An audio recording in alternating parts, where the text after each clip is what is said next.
cerrar, tenemos al doctor Miguel Ángel Sánchez Acevedo de nuestra universidad. El doctor Sánchez es profesor investigador adscrito a la licenciatura en informática de la Universidad de La Cañada desde 2015. Actualmente es director del Laboratorio de Ciencia de Datos y representante del Cuerpo Académico de Salud Pública Digital Interdisciplinar para el Trabajo en Comunidades Vulnerables. Es miembro del Instituto de Ingenieros Eléctricos y Electrónicos, de la Asociación de Maquinaria Computacional, de la Asociación para el Avance de la Inteligencia Artificial y miembro del Sistema Nacional de Investigadores nivel candidato. Ha participado como revisor de propuestas de la Fundación Nacional de Ciencia de Estados Unidos y sus principales líneas de investigación son ciencia de datos y salud digital. Muchas gracias, Miguel. Te escuchamos. Gracias, Zulma. Bien, pues en esta ocasión vamos a hablar de sistemas de recomendación. Déjenme compartir mi pantalla.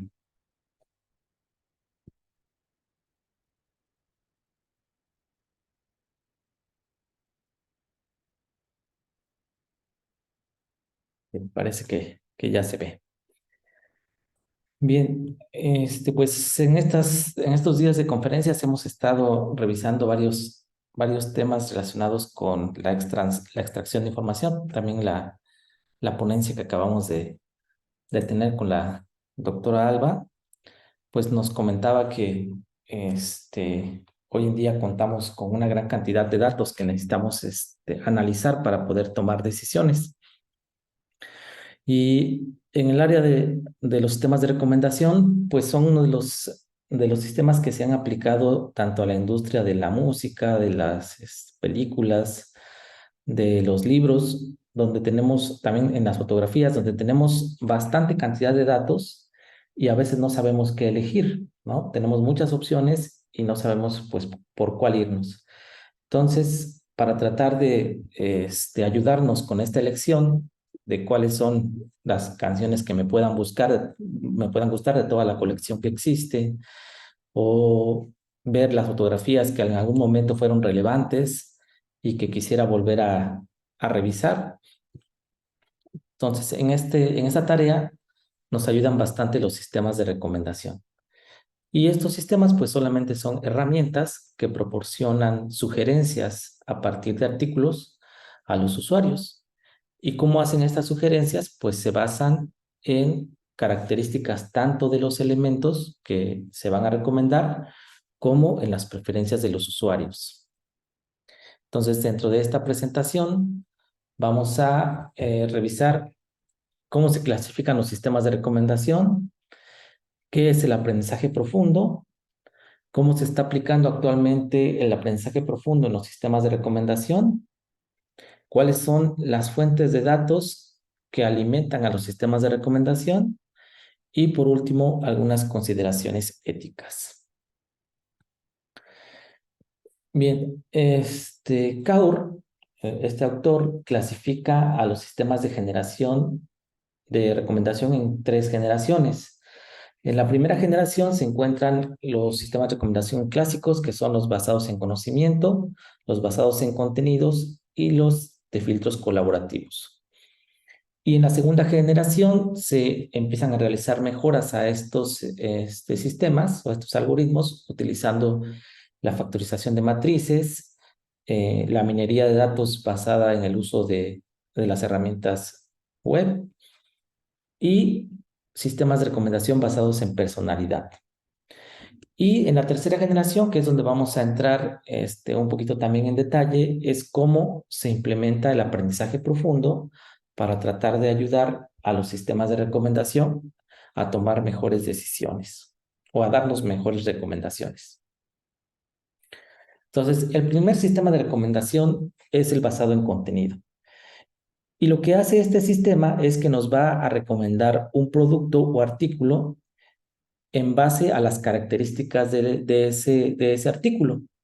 Entonces, y una vez que nosotros elegimos un producto, cuando accedemos a lo mejor a una plataforma de comercio electrónico, lo adquirimos, en algunas ocasiones nosotros dejamos como que marcamos qué tanto nos gustó el producto, ¿no? Qué tan satisfechos estuvimos con ese producto. Le marcamos a lo mejor una estrellita o hasta 5 estrellitas. Y dependiendo de esas calificaciones que nosotros vamos dejando en los diferentes artículos que adquirimos, los sistemas pueden buscar primero objetos que tengan las mismas características y luego evaluar cuáles de ellos son los que para nosotros tuvieron una mejor puntuación.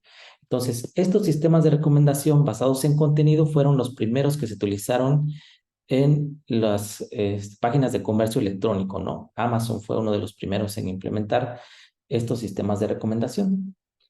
Y para hacer esa recomendación, regularmente se utiliza un algoritmo de clasificación o un modelo de regresión que a partir de la matriz de características y de los valores que nosotros le asignamos a cada producto, entonces puede hacer una predicción o una clasificación de cuáles serían productos similares que nos podrían interesar. Y a partir de eso es como nos genera la recomendación.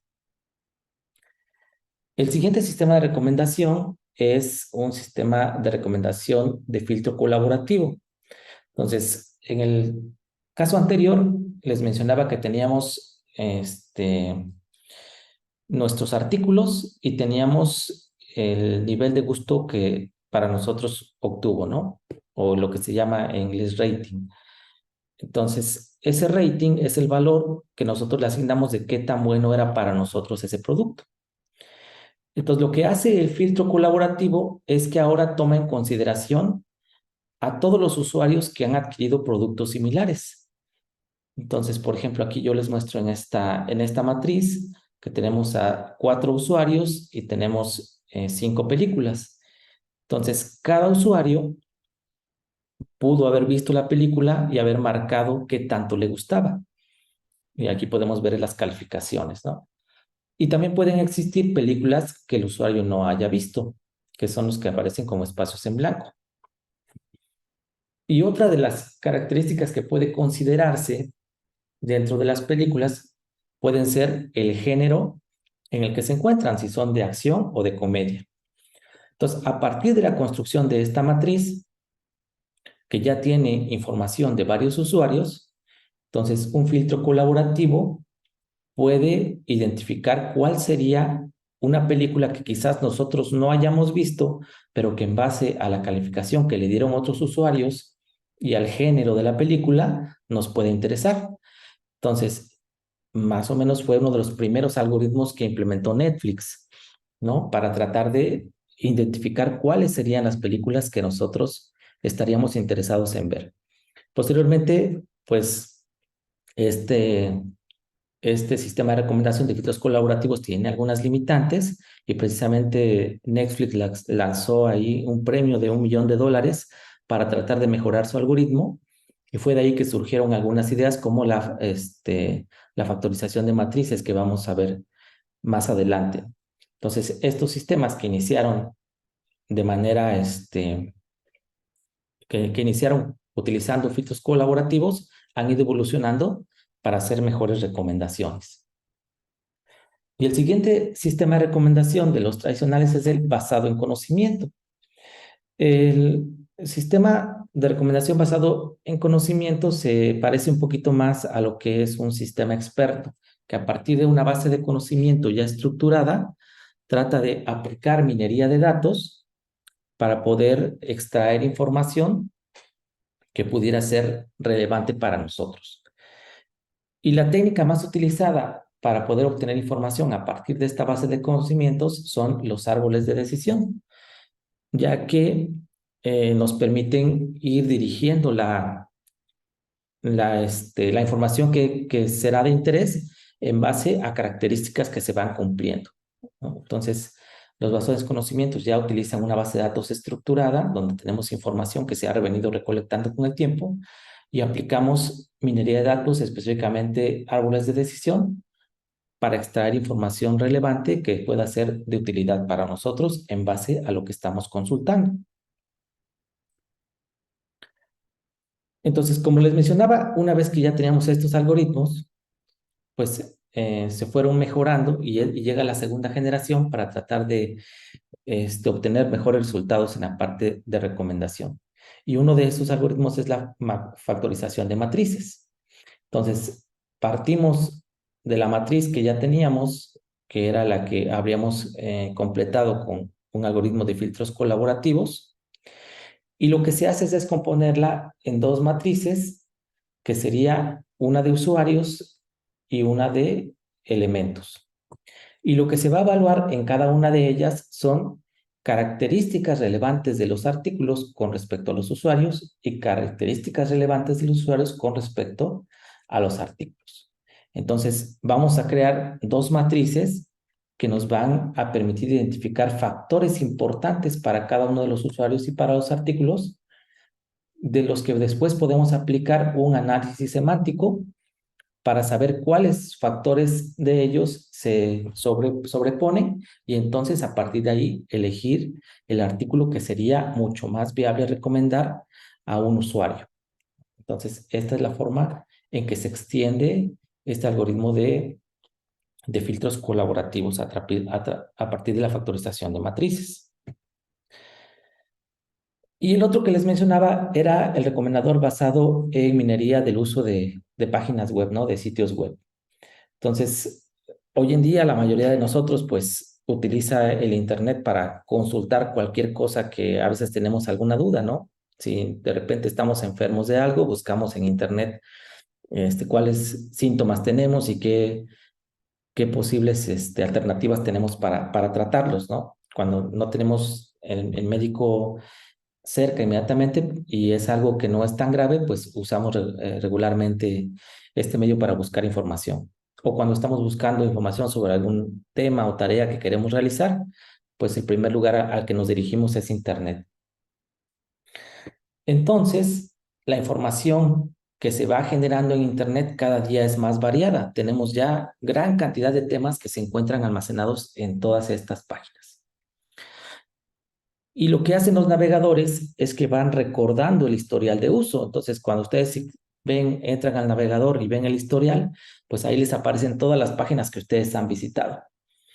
Entonces, este tipo de sistemas de recomendación hace uso de ese conocimiento que se va generando, de esa información que se va generando con el uso continuo del navegador, y a partir de ahí vuelve a aplicar, en este caso, minería de datos para tratar de extraer la información que sería más relevante para lo que el usuario en ese momento esté buscando.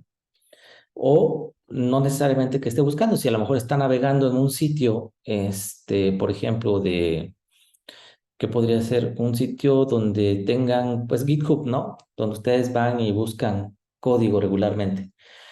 Entonces, si el sistema tiene implementado un sistema de recomendación, lo que va a hacer es analizar la búsqueda histórica que se ha tenido en GitHub y más o menos guiarlos con respuestas o soluciones que ustedes estarían más relacionados con lo que ustedes han visitado anteriormente.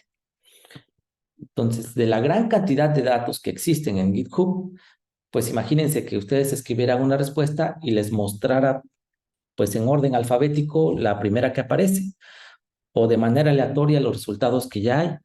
Entonces, a lo mejor eso no les daría la solución que ustedes están buscando. Entonces, lo que trata de hacer, o lo que tratan de hacer los sistemas, es utilizar la información histórica de búsqueda, características de esas páginas en específico y encontrar cuáles resultados serían mucho más relevantes para lo que ustedes están buscando.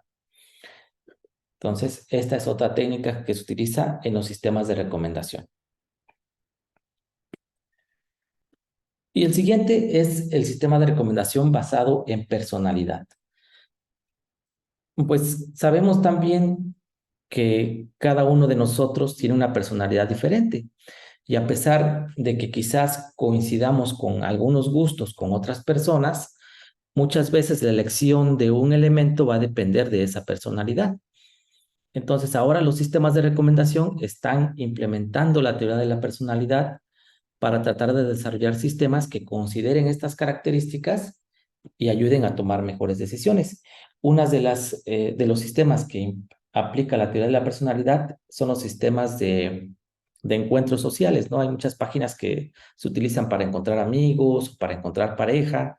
Entonces, esas páginas obtienen la personalidad de las personas y buscan dentro de la red de personas que están en el grupo quienes podrían tener una mejor empatía, ¿no? Para que a partir de eso, pues puedan recomendarles quiénes podrían ser sus buenos amigos o con quién podrían tener una cita, ¿no?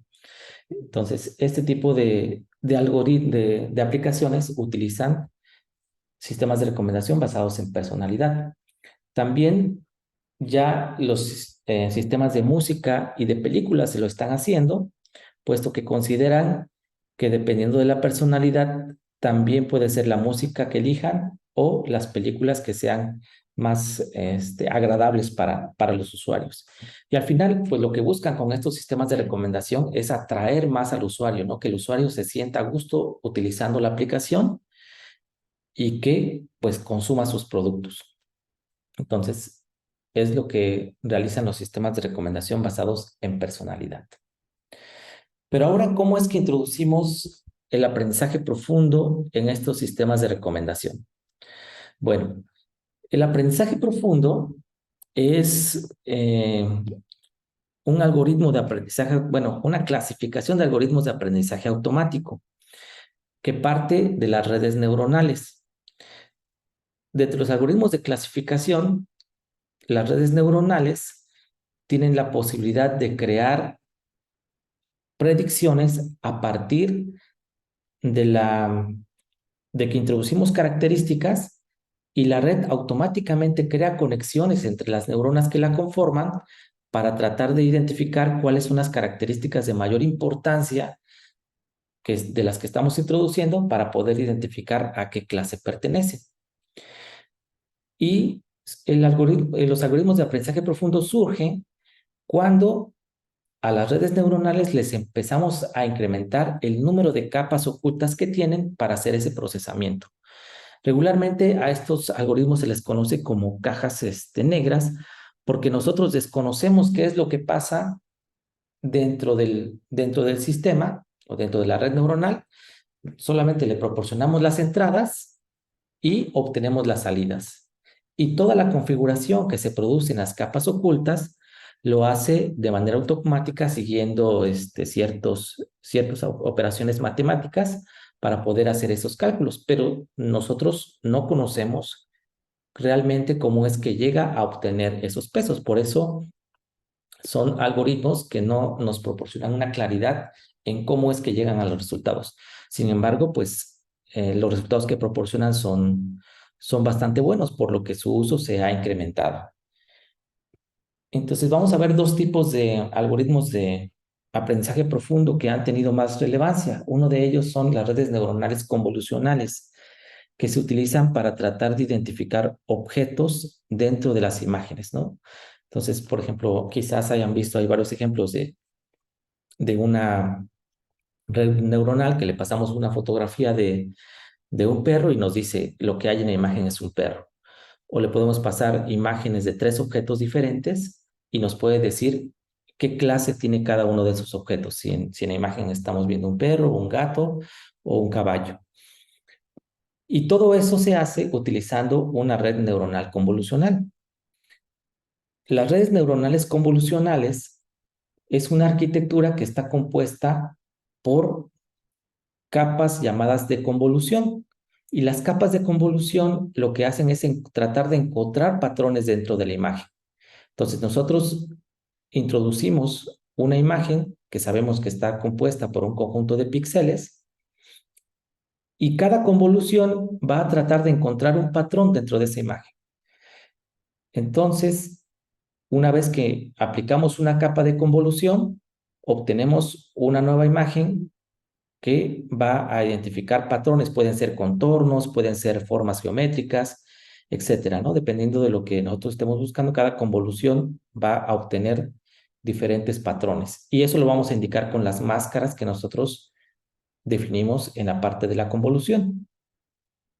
Y después de esa imagen resultante, se aplican operaciones para obtener una imagen más pequeña. Regularmente la más utilizada es la de max pooling, que lo que hace es agrupar los píxeles que tienen más o menos el mismo valor y generar solamente de 4 píxeles, podríamos obtener solamente uno, ¿no? Entonces, si tenemos un área de 4 píxeles con valor de 1, pues podríamos resumirlo a un solo píxel con valor de 1. Entonces, el max pooling lo que hace es ir reduciendo la imagen, extrayendo características que se repiten.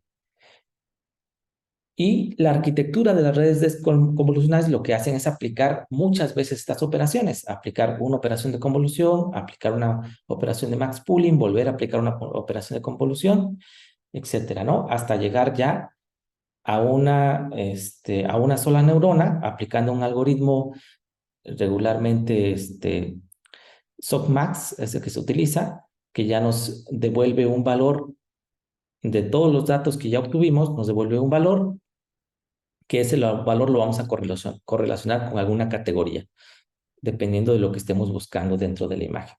Y para que esto funcione, pues tenemos que entrenar a esta red con muchas imágenes. Es decir, nosotros tenemos que indicarle la imagen que le estamos pasando y el valor que debería devolver. Entonces, la red entrena tratando de ajustar los valores de los pesos de cada neurona para que al final nos devuelva el valor que nosotros esperamos. Y eso lo tiene que hacer muchas veces para que pueda ajustar esos valores hasta que la mayor cantidad de veces nos dé el resultado esperado, ¿no? Entonces, es un proceso iterativo para entrenar a estas redes neuronales y como bien mencionaban, para que su funcionamiento sea mejor, pues necesitamos entrenarlo con miles de imágenes. Dentro de las arquitecturas más utilizadas para desarrollar redes neuronales convolucionales se encuentra la propuesta por Yann LeCun, que es LeNet, que utiliza 2 capas convolucionales. Después Google lanza su mejora de esta LeNet, y la llama Google LeNet o Google, bueno, se podría leer GoogleNet, ¿no? Que le incluye ahora 29 capas o 29 operaciones convolucionales en 11 capas. Entonces, la primera solamente tenía 2 capas convolucionales y la de GoogleNet ya tiene 29 operaciones convolucionales. Entonces, esto hace que tenga mucho mejor desempeño que la LeNet. Después surge AlexNet, que tiene 5 capas convolucionales, y BBGNet, que tiene 23 capas convolucionales. Entonces, cada una de ellas ha demostrado ser útil para ciertos problemas. De repente salen competencias para tratar de clasificar un conjunto de imágenes ya previamente etiquetadas y se prueban cada una de ellas para ver quién obtiene mejor desempeño. Entonces, de estas, las 5, las 4 han sido bastante utilizadas y podemos probarlas dentro de nuestros proyectos para ver qué resultados da con los datos que nosotros estemos trabajando. Y si se fijan, pues varían en cuanto al número de operaciones convolucionales. Entonces, la configuración de la red es importante para definir el resultado, ¿no? Y el segundo tipo de red de aprendizaje profundo son las redes neuronales recurrentes. Entonces, las redes neuronales convolucionales regularmente se utilizan para tratar de identificar objetos dentro de imágenes. Y las redes neuronales recurrentes se utilizan regularmente para identificar audio, para tratar de identificar si una persona, por ejemplo, si alguien está hablando, sepan qué persona está hablando, ¿no? O qué cosas o también para extraer información de lo que se está hablando, ¿no? ¿Qué cosas se está diciendo de manera semántica? Entonces, las redes neuronales recurrentes, a diferencia de las redes neuronales convolucionales, no tienen capas de convolución, sino lo que obtienen son datos de tiempo, ¿no? Series de tiempo. Y tienen la propiedad de que pueden regresar a partir de una celda o célula que esté en una capa oculta interna, puede regresar a una capa anterior, puede hacer un ciclo o puede pasar a otra neurona que esté dentro de la misma capa. Entonces, estas son algunas propiedades que tienen las redes neuronales recurrentes. Dentro de las arquitecturas más utilizadas se encuentra la red neuronal bidireccional, que lo que hace es que permite que los datos viajen en ambos sentidos, es decir, que los datos se puedan introducir tanto por las primeras neuronas como por las finales, y a partir de ahí ir reajustando los pesos y calcular la siguiente entrada. Y la de memoria de corto tiempo, que permite que ciertas células recuerden los valores que tuvieron por un periodo de tiempo. Entonces, estas dos arquitecturas se han utilizado bastante para poder identificar quién está hablando o qué se está expresando en un audio en específico, ¿no? Tratar de encontrar palabras clave que puedan ayudar a identificar de qué se trata lo que se está comunicando. Y entonces, estas dos tecnologías, ¿cómo las integramos en los sistemas de recomendación? Bueno, les había comentado que de lo que partíamos en un sistema de recomendación eran de las características de los objetos y de las características de los usuarios, para a partir de ahí aplicar un algoritmo que nos dijera cuál era el elemento que más conviene recomendar a un usuario.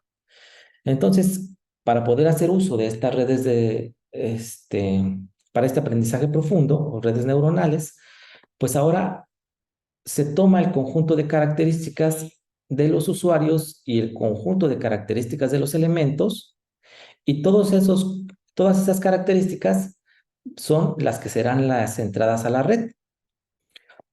Y una vez que entran a la red, pues entonces se pasan por cada una de las capas ocultas, dependiendo de la red neuronal que se esté aplicando, ya sea dependiendo de lo que estemos procesando. Si estamos procesando video, pues utilizaremos una red neuronal convolucional. Si estamos procesando audio, utilizaremos una red neuronal recurrente. Y después de pasar por estas redes, entonces nos generará una recomendación. Pero como mencionamos, para que esto pueda funcionar, para que realmente sea útil utilizar una red neuronal de aprendizaje profundo, pues es importante tener miles de características. Entonces, principalmente estos sistemas se utilizan para combinar datos que se tienen de los usuarios de diferentes fuentes. Y es aquí donde vamos a ver cuáles pueden ser esas fuentes para alimentar estos sistemas de recomendación. Entonces, una de las fuentes es lo que les mencioné, el rating de los artículos, ¿no? Ustedes compran un artículo o ven una película o escuchan un audio y lo identifican, si les gustó y qué tanto les gustó. Entonces, esa es una fuente de información. Otra fuente de información son las cookies. Ahora, todos los sitios web, la mayoría utiliza cookies, ¿no? ¿Y qué son las cookies? Pues las cookies simplemente es un archivo de texto donde se almacena la información de la sesión que ustedes han estado trabajando. Posiblemente cuánto tiempo estuvieron, qué páginas visitaron, posibles enlaces a otras páginas. Entonces depende de la página la información que recolecte. Y toda esa información pues puede ser útil para conocer más o menos sus preferencias. Otra fuente de información son las aplicaciones que ustedes utilizan cotidianamente en sus celulares. Entonces, cada aplicación de la misma manera se encuentra recabando información continua del uso que ustedes hacen. Los celulares ahora ya tienen, bueno, por ejemplo, si ustedes utilizan muy frecuentemente la aplicación de mapas, seguramente van a ver cómo ya aparecen ahí algunas rutas predefinidas, ¿no? De lo que realmente realizan en cierto periodo de tiempo. Si utilizan una aplicación por ejemplo, para medir el número de pasos que han dado, pues de igual manera está midiendo información de manera continua que puede ser útil para un sistema de recomendación. Y otra fuente de información, pues son los datos que se producen en las redes sociales, ¿no? Ustedes cotidianamente suben fotografías, comparten estados o hacen comentarios sobre otros estados, etiquetan a personas. Entonces, todas esas actividades que ustedes realizan sobre las redes sociales, pues es información que se está almacenando y que al final puede ser utilizada para alimentar un sistema de recomendación. Entonces, estas son fuentes de donde los datos pueden extraerse para alimentar esos sistemas. Entonces, aquí viene la parte de las consideraciones éticas, ¿no? Vimos que actualmente la tecnología permite recolectar información de todo lo que hacemos. Pero ¿qué tan regulada está esta recolección de información? ¿Ustedes saben qué información es la que los sistemas tienen de cada uno de ustedes? ¿Saben qué información tiene, por ejemplo, el navegador acerca de todas las páginas que han visitado? La información que se almacena en cada cookie de cada sitio. Ahora ya nos aparece una leyenda, ¿no? De que este sitio maneja cookies. ¿Deseas aceptarla o rechazarla? Entonces, a lo mejor simplemente agarran y dicen, no, pues la acepto. O, o si dicen, la rechazo, hay algunos sitios que te dejan solamente las esenciales y otros sitios que de plano pues no te dejan hacer nada. Entonces, pero no tenemos información de la información que se está recolectando ahí. Entonces, estamos perdiendo un poquito de privacidad, ¿no? Se está perdiendo la privacidad porque hay información que se está recolectando de nosotros y nosotros desconocemos que esa información está disponible. Ahora que salieron estas bocinitas, no sé si ya las han usado, las bocinas de Alexa o las bocinas de Siri, o también la aplicación Siri, Alexa o Cortana, ¿no? Muchas de ellas se activan al escuchar una palabra específica, ¿no? Por ejemplo, a lo mejor a la Alexa le dicen pon música y ya automáticamente empieza a reproducir una canción. O a Siri le dicen, oye Siri, y ya sale que te pregunta qué necesitas. Pero para que pueda reconocer estas palabras, pues necesita estar monitoreando todo el tiempo el micrófono, ¿no? Si no, no podría detectar que se dijeron estas palabras. Y eso quiere decir que necesita estar procesando toda la información que escucha. Entonces, básicamente es un micrófono abierto que está analizando todo lo que se dice para poder en un momento identificar que se dijo una palabra en específico y entonces poder reaccionar a esa palabra. Pero ¿qué sucede con la información que está recolectando? Se está grabando, se está recolectando para los servidores de la empresa que te proporciona el servicio, ¿o qué sucede con esa información? Entonces, lo desconocemos, ¿no?